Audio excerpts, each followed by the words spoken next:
네, 마태복음 강해 74번째입니다.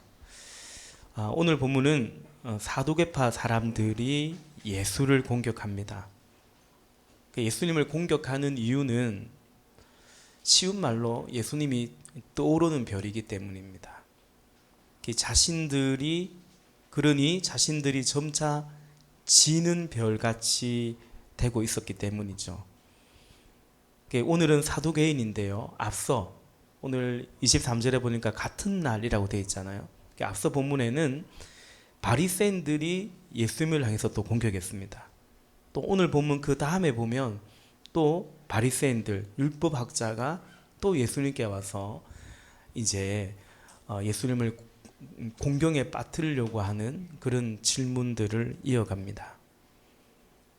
앞서 15절에 보면 그때 바리새파 사람들이 나가서 어떻게 하면 말로 트집을 잡아서 예수를 올무에 걸리게 할까 의논하였다. 예수님을 말로 트집을 잡아서 예수님을 덫에 올무에 걸리게 할까. 지난 2주 전에 그 말씀 드렸죠. 이건 이제 정의롭지 않은 거죠. 하나님 보시기에 옳지 않고 악한 것입니다.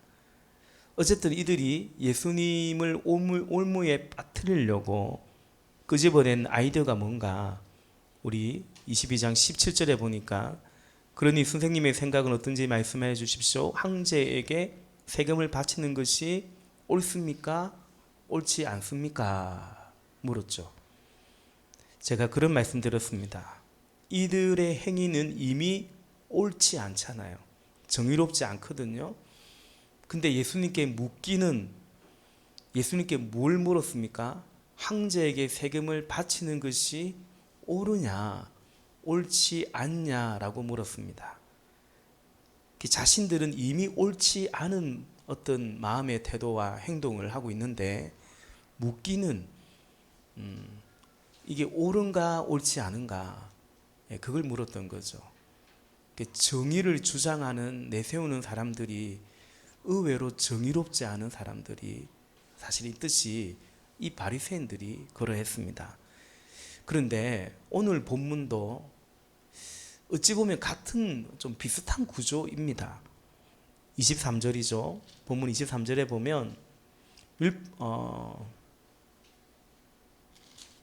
23절 같은 날 사두개파 사람들이 예수께 와서 부활이 없다고 주장하면서 예수께 말했습니다. 그런데 이들이 예수님께 질문한 것은 뭐냐? 28절에 보니까 그러니 부활 때에 그 여자는 누구의 아내가 되겠습니까? 물어봅니다. 부활을 안 믿고 부활이 없다고 주장하면서 예수님께 묻기는, 그러면 부활의 때에 도대체 이 여자는 누구의 아내가 되느냐 묻죠. 여러분, 그래서 우리의 모든 것은 마음에 달려 있습니다. 우리가 말씀을 귀로 듣는데 사실은 말씀을 뭘로 듣습니까? 마음으로 듣죠. 이 말을 해도, 질문을 해도 지금 이 사람들의 질문 내용보다 그 안에 담겨 있는 의도가, 그 내면에 담긴 의도가 사실은 본질이지 않습니까? 그래서 예수님께서는 천국은 누가 가는가? 천국은 누구의 것이라고 했냐면 마음이 가난한 자가 천국이 그들의 것이라 했습니다. 예수님께서 천국에 관한 강론을 하실 때 가장 먼저 이 천국에 관해서 비유하실 때 하신 말씀이 뭐냐면 마태복음 13장에 이른바 4가지 밭의 비유였죠. 동일한 씨가 뿌려졌는데 씨는 같았어요. 그 밭에 따라서, 그죠? 결국은 좋은 밭에서만 결실을 했더라라는 거죠. 마음 밭에 대해서 말씀하셨습니다. 그러니 여기 바리새인들, 여기 사두개인들이 예수님께 무슨 질문을 한들, 또 어찌 보면 예수님이 그들에게 대답을 해주시기는 한데, 그런데 저는 그 생각이 들어요. 이들을 위해서 대답을 했다라기보다는 어쩌면 오늘 우리를 위해서, 어쨌든 이들이 물었으니까 오늘 이 사두개인들이 질문을 했기 때문에 그 대답이 오늘 우리에게 얼마나 또 교훈이 되고 약속이 되는 말씀인지요. 어쨌든 이들의 마음이 이미 뒤틀려 있기 때문에, 꼬여 있기 때문에 예수님 말씀이 들려오지 않는 것입니다. 여러분, 우리도 그럴 수 있습니다. 그래서 하나님의 은혜는요, 우리의 마음밭을 기경해 주시는 것이 하나님의 은혜입니다. 우리가 예배를 드릴 때, 또 우리가 예배를 위해서 중보 기도할 때, 우리가 전도를 할 때, 우리가 우리의 VIP를 위해서 기도할 때에 정말 하나님께 간절히 구해야 할 부분이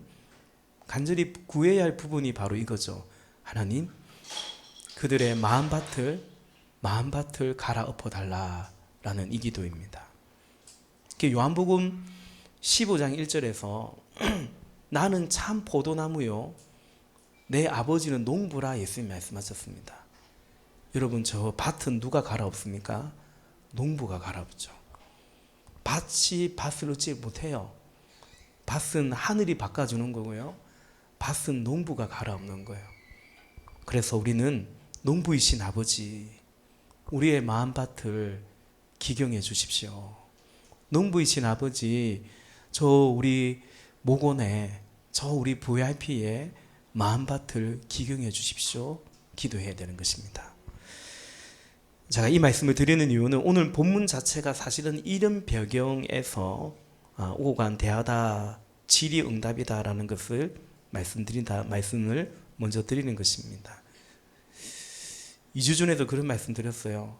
저는 누가 이런 의도를 가지고 나한테 질문하면 대답 안 해줄 것 같아요. 말하기 싫을 것 같아요.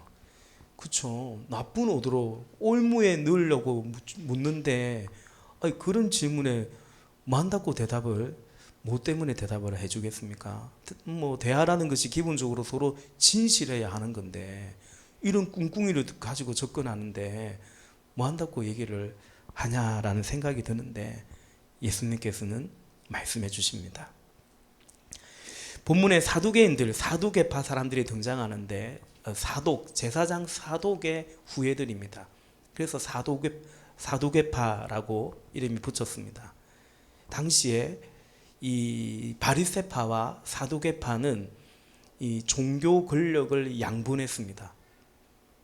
당시의 종교 권력은 일종의 통치 권력이었기 때문에 요즘 우리식으로 하면 거대 양당과 같은 거였습니다. 근데 둘 중 누가 더 어디가 더 사람이 많았나? 바리새파가 다수였습니다. 율법학자, 서기관이라고도 하죠, 등등 해서 랍비들, 이런 사람들이 거의 바리새파였습니다. 그런데 가장 우두머리라고 할 수 있는 대제사장은요, 이 공회의 의장이기도 하잖아요. 이 대제사장은 주로 사두개파가 맡았습니다. 차지했습니다. 그만큼 실세들이었습니다. 로마 권력, 또 로마 총독들과 긴밀히 유대했습니다. 이들은 부활이 없다고, 또 천사나 귀신 같은 그런 영적인 존재를 부인했습니다. 구약의 성경도 모세 오경만을 인정했더랬습니다. 그 다음 이제 오늘 보면 다음 이야기가, 율법학자가 이 가장 큰 계명이 뭐냐, 성경의 가르침 중에 어느 율법과 어느 계명이 가장 중요하냐 물어보잖아요. 36절에.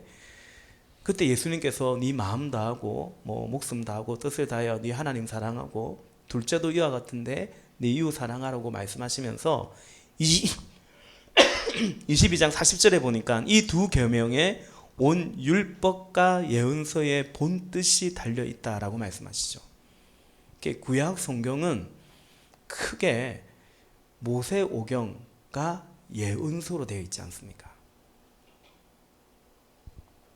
근데 이들은 모세오경만 인정했습니다.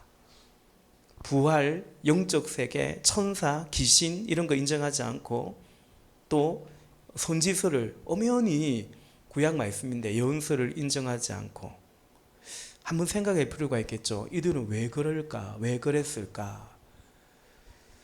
여러 이유가 있는데 그 중에 분명한 이유는 뭐냐면 이들이 지금 현세에서 어떻게 살고 있어요? 현세에서 어떻게 살고 있어요? 건세를 누리고 있습니다. 이들은 소수자들이에요. 근데 권력의 노린자를 딱 이들이 잡고 있죠. 기득권자입니다.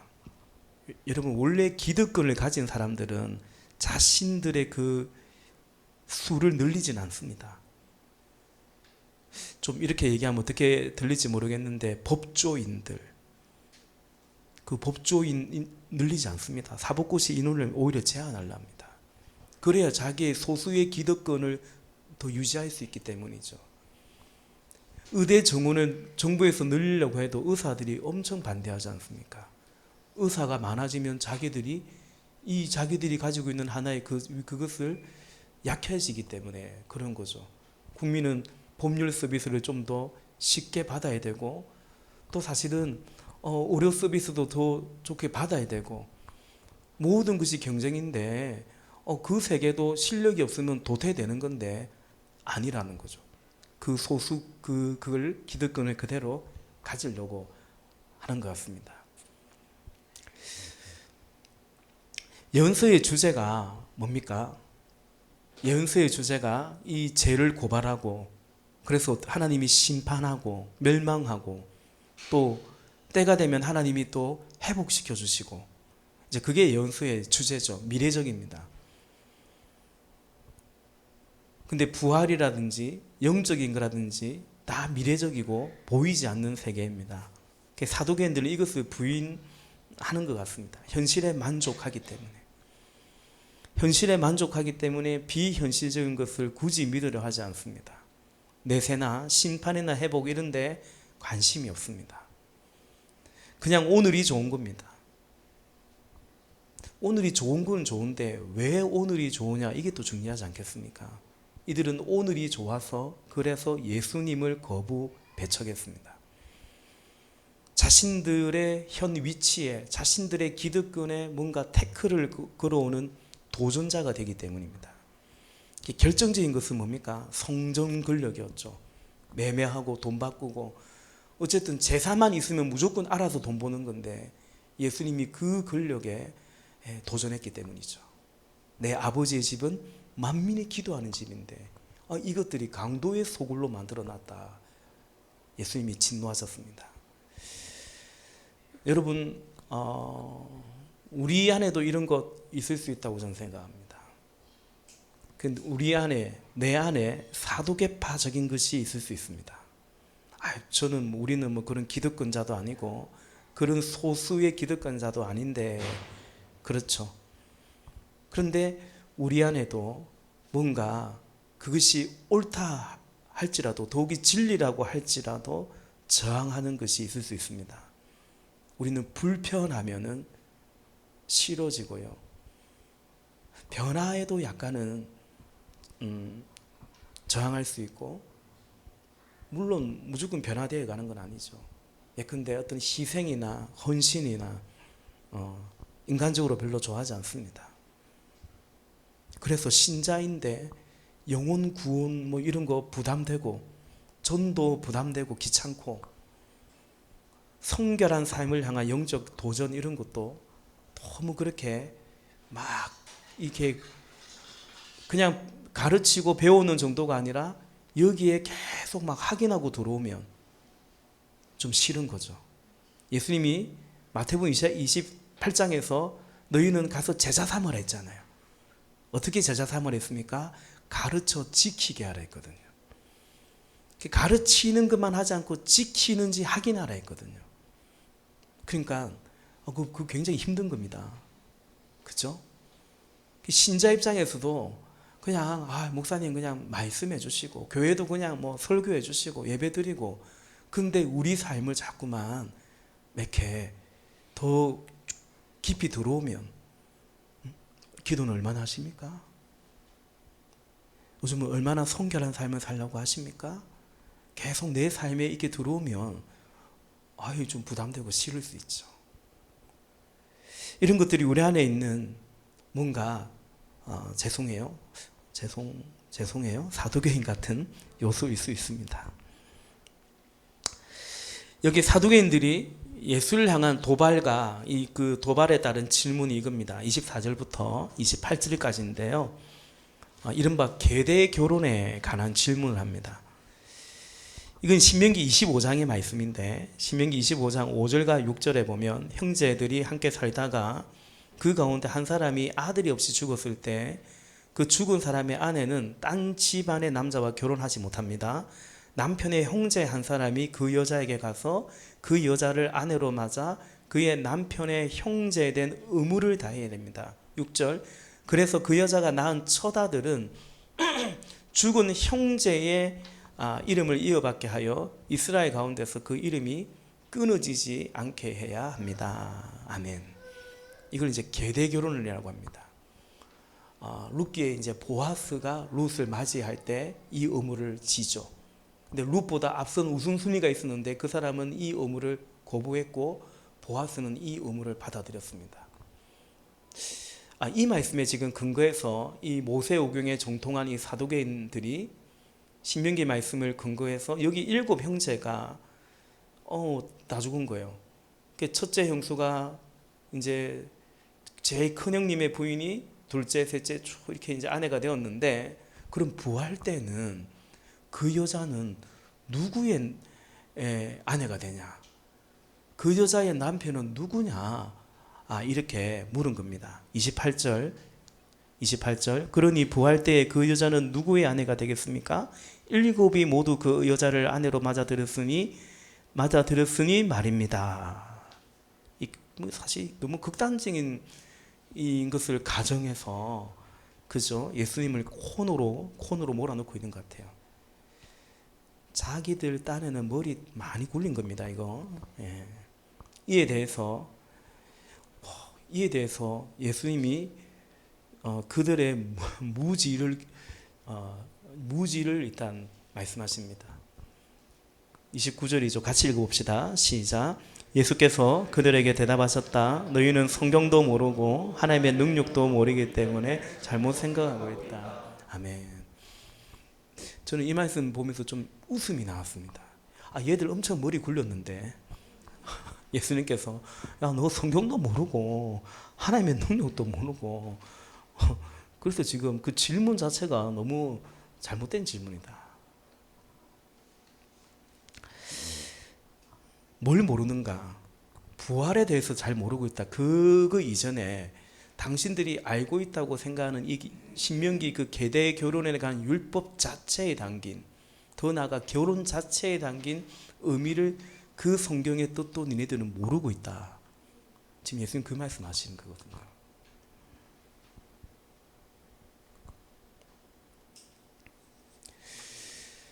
어, 30절 이하에서 예수님이 이어서 설명해 주십니다. 30절 부활 때에는 사람들은 장가도 가지 않고 시집도 가지 않고 하늘에 있는 천사들과 같다 말씀하십니다.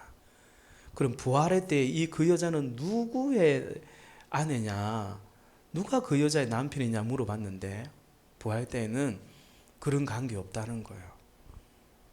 시집, 장가 이런 거 없어요. 갑자기 우울해집니까?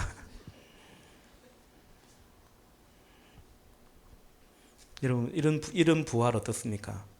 이런 부활 제가 뭐 그냥 생각해낸 부활이 아니고요. 예수님 말씀이잖아요. 부활 때는 없대요.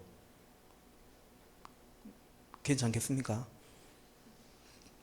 여러분 부활을 믿으십니까? 부활을 사모하십니까?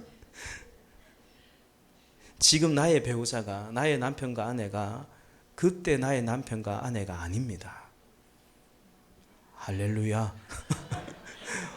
그러니 천국이 아니겠냐? 뭐 저는 아닙니다. 저는 아닙니다. 네네. 지금 부모 자식 그때는 아닙니다. 천사는 아닌데 천사들과 같다라고 했습니다. 제가 오늘 설교를 좀 쭉 준비했다가 명절도 앞두고 해서 좀 많이 잘랐는데요. 많이 좀 뺐는데 어쨌든 이제 거의 다 마무리 갑니다.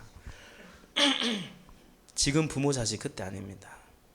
우리 이런 생각 해보지 않습니까? 우리 자식이 예수님 안 믿어요.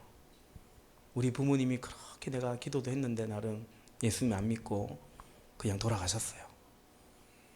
그럼 천국 가면 계세요, 안 계세요? 없을 것 같아요. 우리 아버지 없는, 우리 어머니 없는 천국, 그게 무슨 천국인가? 나는 천국 가면 매일 슬퍼하면서 울면서 그러고 있을 것 같다. 그거 아니라는 겁니다. 부활의 때에 천국은 그렇지 않다라는 겁니다.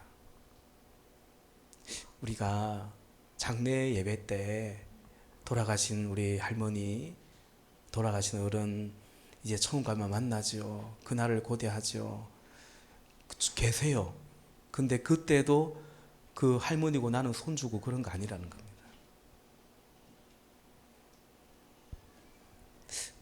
그럼 부활의 때에는 부활을 믿는 부활신앙이란 건 뭘까? 우리 31절과 32절 같이 읽어보십시다. 31절 시작. 죽은 사람들의 부활을 두고 말하면서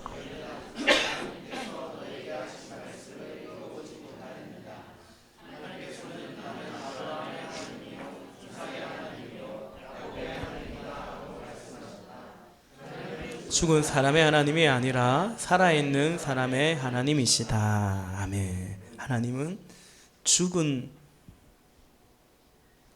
사람의 하나님이 아니고 살아있는 사람의 하나님이다. 여러분 어쨌든 오늘 예수님께서 가르치고 말씀하실 때 핵심은 이 말씀입니다. 지금 살아있을 때 하나님을 믿고 하나님을 사랑하는 것이 부활신앙입니다. 이게 핵심입니다. 지금 살아있을 때 하나님이 나의 하나님이 되는 것이 핵심입니다. 지금 하나님을 사랑하지 않는 자에게 천국은 얼만큼 천국일까요? 제가 한때 그런 생각 해봤습니다. 나는 정말 천국을 좋아하는가? 한때, 옛날에요. 청년 때. 그때 무슨 생각이 들었냐면 나는 천국을 정말 좋아할까? 우리 최은기 목사님은 생명의 삶에서 천국 생활 준비하기 위함이다. 우리 연인들이 결혼 준비하잖아요. 그죠? 결혼을 하기로 마음먹으면 그러면 결혼 생활을 실제로 그날이 올 거라고 믿고 준비하잖아요. 우리 천국 가서 우리 어떻게 살까요? 저는 그때 어떤 생각이 들었냐면 어렴풋한데 근데 지옥을 생각하니까 지옥은 가기 싫고 지옥은 가면 안 되고 난 천국 갈 걸 믿어. 그러니까 이 천국이라는 것이 진짜 내가 많이 생각하고 사모하기라기보다는 그냥 지옥은 가면 안 되니까 가야 되는 곳처럼 생각하고 있다는 것을 제가 한번 생각해 본 적이 있어요. 옛날에.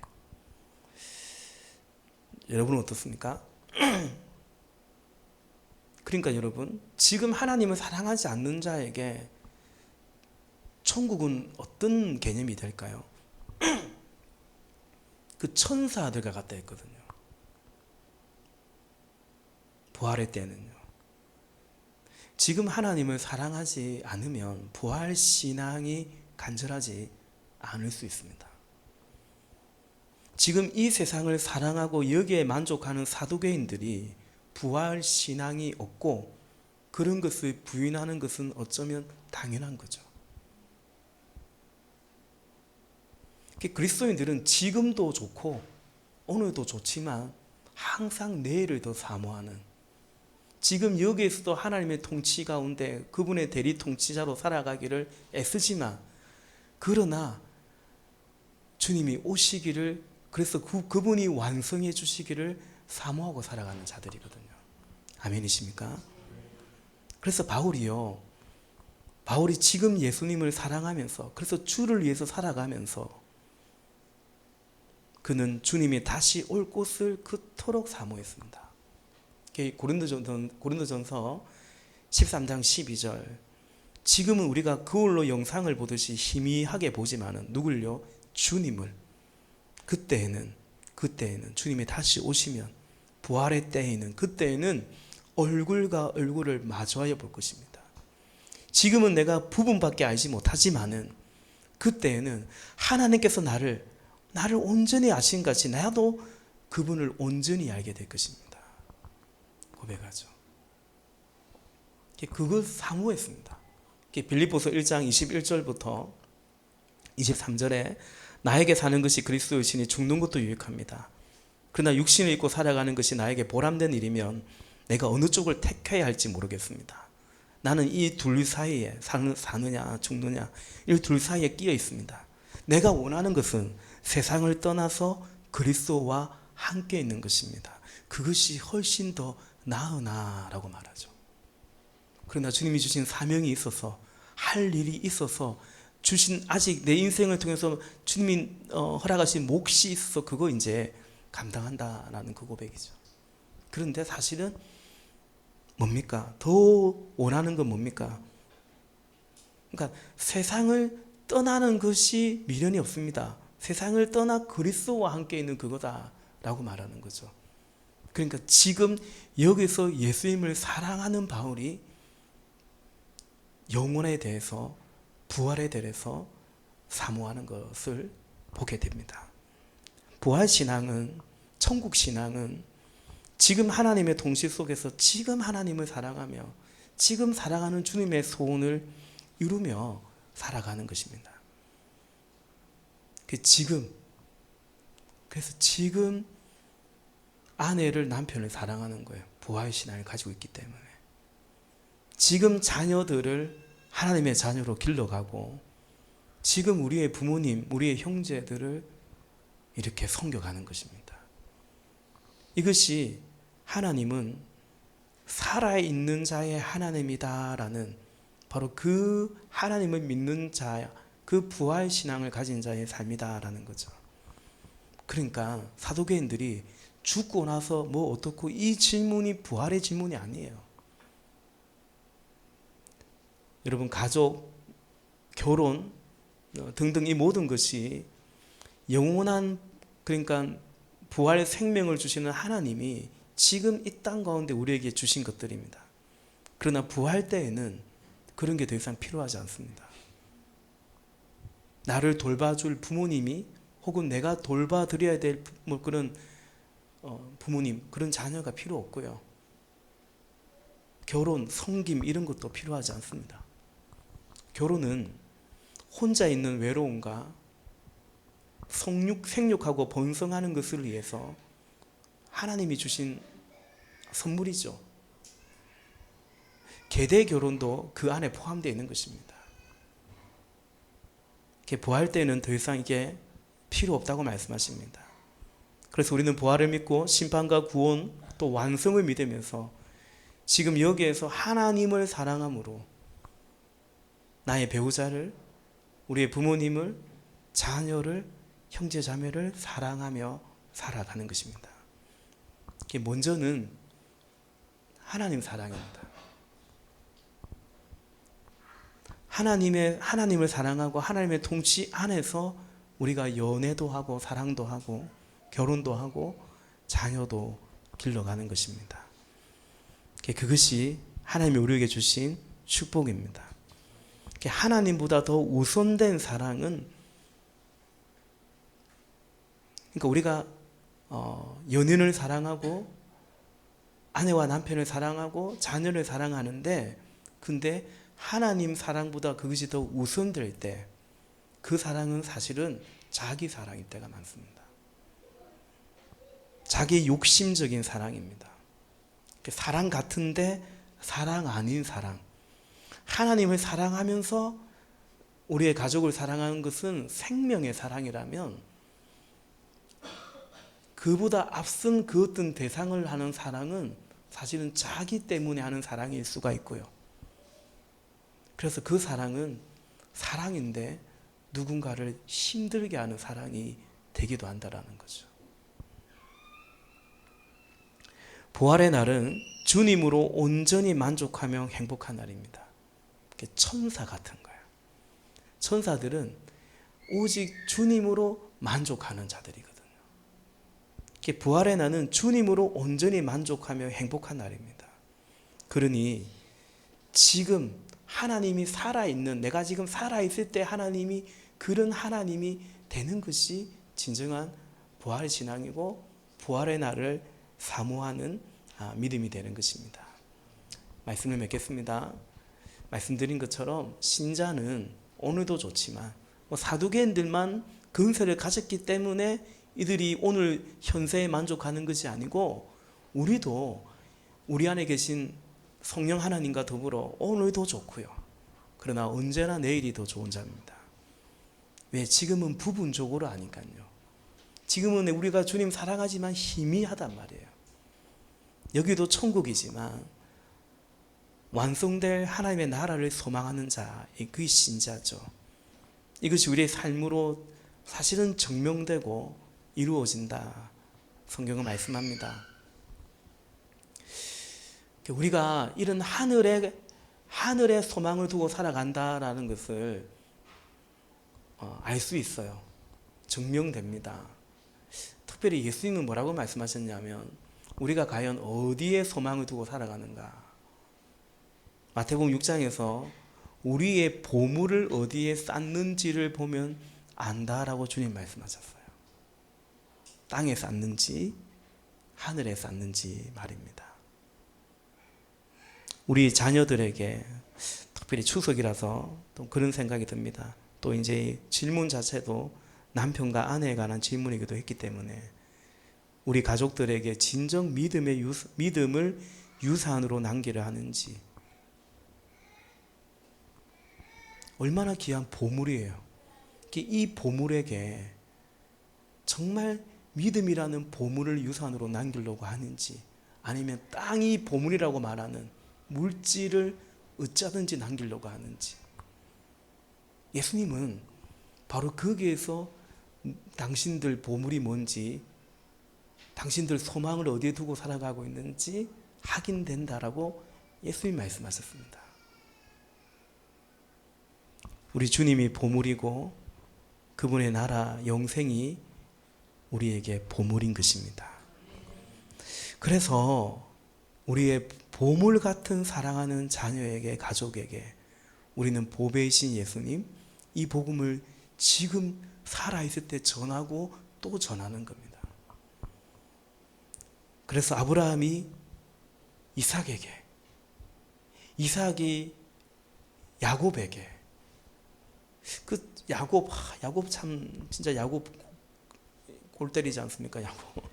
근데 야곱도요, 창세기 읽어보면 마지막에 가면 정신 차려가지고요, 마지막에는 12아들에게 믿음의 보물을 남겨주려고 얼마나 애를 쓰는지 모릅니다.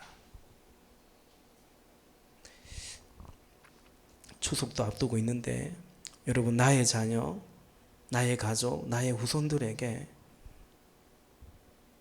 그런 거죠.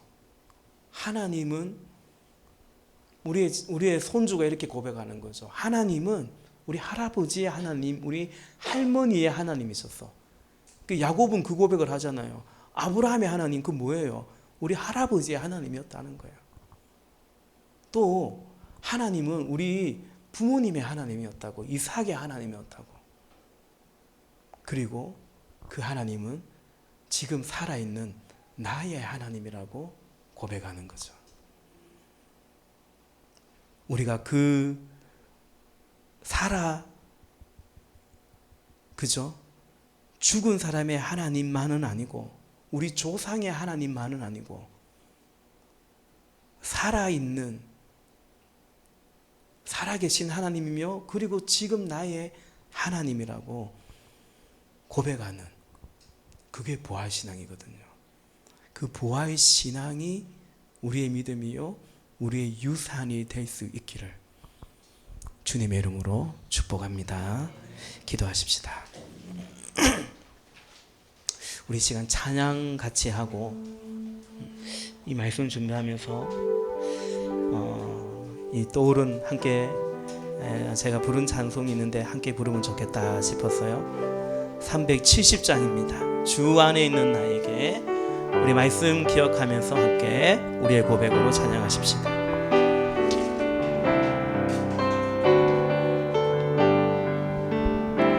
주 안에 있는 나에게 당근시 있으랴.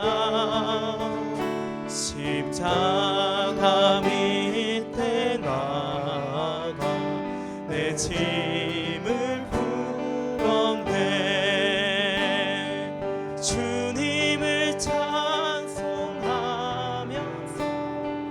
할렐루야 할렐루야.